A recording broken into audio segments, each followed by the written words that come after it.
5 वर्षों तक कांग्रेस की सरकार ने यदि कोई नई सड़क बनाई हो तो बता दो आपकी सरकार ने तो 2 वर्ष हो गए। आपकी सरकार को 2 वर्ष हो गए। उनको छोड़ो, आप अपनी बताओ, आपने क्या किया है वो तो बताओ। राज्य और केंद्र दोनों में बैठे हो आप।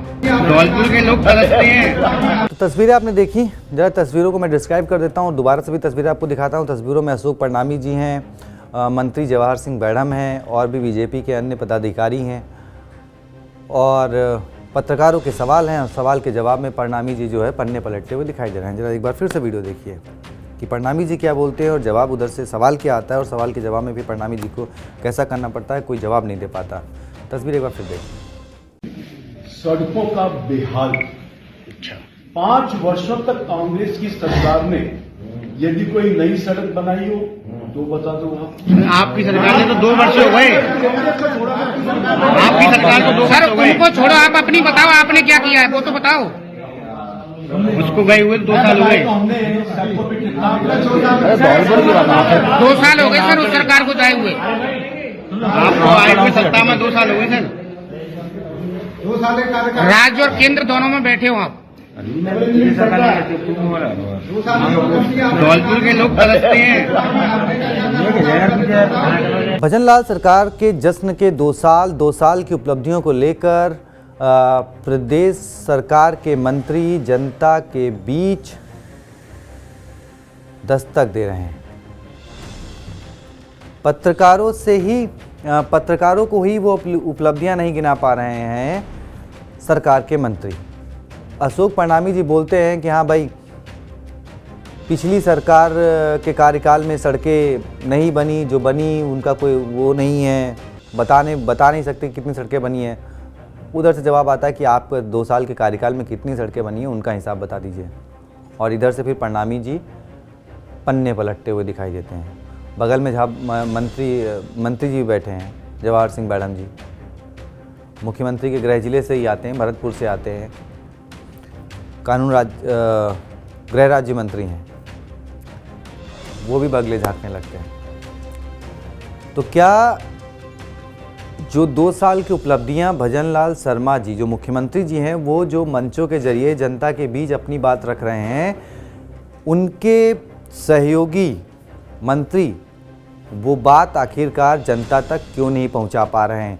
ये कोई पहला मामला नहीं है जब भजनलाल शर्मा के किसी मंत्री की प्रेस कॉन्फ्रेंस में पत्रकारों के सवालों के जवाब में इस तरीके से बगले झांकने की नौबत आई है। पिछले 12 दिनों में जब से ये सरकार के 2 साल के जश्न की शुरुआत हुई है, उसके कार्यकाल को लेकर मंत्री या बीजेपी के नेता जनता पत्रकारों से वार्ता कर रहे हैं तो वहाँ पर फजीहत का ही सामना करना पड़ रहा है। और ये फजीहत जब सोशल मीडिया पर वायरल होती है तो सवाल सीधे सीधे मुख्यमंत्री पर खड़े हो जाते हैं।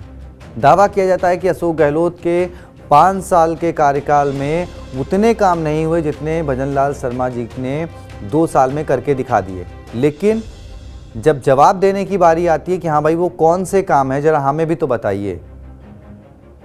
देखिए, मंच पे कोई सवाल करने वाला होता नहीं है। मंच पे आप आते हैं, अपना भाषण देते हैं, भाषण ऑन एयर होता है, सोशल मीडिया पे आप अपनी पब्लिसिटी कर लेते हैं, बात खत्म हो जाती है। लेकिन जब वही चीज़ आप पत्रकारों के बीच बैठ के बोलते हैं कि हाँ भाई हमने 5 साल से बेहतर काम किया है इन 2 सालों में, तो सामने से सवाल उठते हैं कि वो कौन से काम है, जरा हमें बता दीजिए। और तब शुरू होता है पन्ने पलटने का काम या फिर बगले झांकने का काम। तो क्या मुख्यमंत्री भजनलाल शर्मा जी जो मेहनत कर रहे हैं, उनके मंत्री वो काम नहीं जानते हैं? क्यों आखिर ये फजीहत हो रही है? क्यों आए दिन सोशल मीडिया पर वीडियो वायरल हो रहे हैं और सीधे सवाल मुख्यमंत्री की तरफ जा रहे हैं? क्योंकि मुख्यमंत्री जी ये बात बोलते हैं कि हमने पिछले 5 साल से जो गहलोत सरकार थी उससे बेहतर काम किया है पिछले 2 सालों में। उनके 5 साल वर्सेस भजनलाल शर्मा जी के 2 साल। लेकिन ये बात वो मंच से कहते हैं और जब यही चीज़ उनके मंत्री लेके जनता पत्रकारों के बीच पहुंचते हैं तो जवाब देना मुश्किल हो जाता है। अभी तकरीबन 2.5 साल बाकी हैं। उसके बाद फिर एक बार जनता के सामने आपको जाना है, जहां पर आपको वोट मांगने हैं अपने कामों को लेकर। क्या जनता के सामने भी ऐसी फजीहत होने वाली है? क्योंकि जिस तरीके के वीडियो वायरल हो रहे हैं, जिस तरीके से सवाल पत्रकार पूछ रहे हैं, कल को जनता भी वही सवाल उन प्रतिनिधियों से पूछने वाली है जिनको उन्होंने चुनकर सदन भेजा है। तो इस क्रूशियल कंडीशन में आखिर भजनलाल शर्मा जी क्या कर सकते हैं, बड़ा सवाल है। आपकी क्या राय है कमेंट बॉक्स में बताएं। वीडियो को ज़्यादा से ज़्यादा शेयर करें और सरकार के 2 साल के कार्यकाल में आपकी क्या राय है ज़रा वो भी कमेंट बॉक्स में बताएं। धन्यवाद।